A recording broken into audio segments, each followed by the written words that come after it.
Ang batong lumipad papasok sa bintana ay bumagsak sa sahig. Pagkatapos, nagsimula itong maghati. Sumunod, naging kulay ginto ito at lalo pang lumaki ng lumaki. Pinanood ng doktor na namamangha habang dahan-dahang nagbago ang bato at naging isang tuwid na mangga. Ngunit nang siya ay naging curious kung ano iyon, bumukas ang bato mula sa gitna at may lumabas na tinik mula rito. Hindi agad nakareact ang doktor hanggang sa lumapit na sa kanya ang mga dulo ng palaso. Pagkatapos ay tumalikod siya at tumakbo palayo. Napakaraming palaso ang nakatusok dito. Hindi lamang ang doktor ang hindi nakatakas, pati na rin ang iba pa.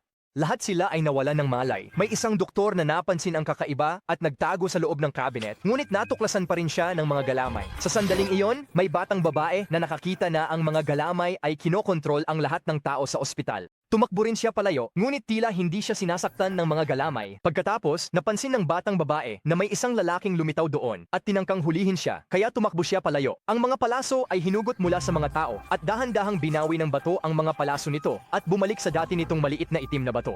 Muling nagkamalay ang mga tao at hindi na nila naalala ang mga nangyari. Sa huli, pinulot ng lalaki bato at sinamantala ng batang babae pagkakataon tumakas. Ano nga ba talaga ang nangyayari dito?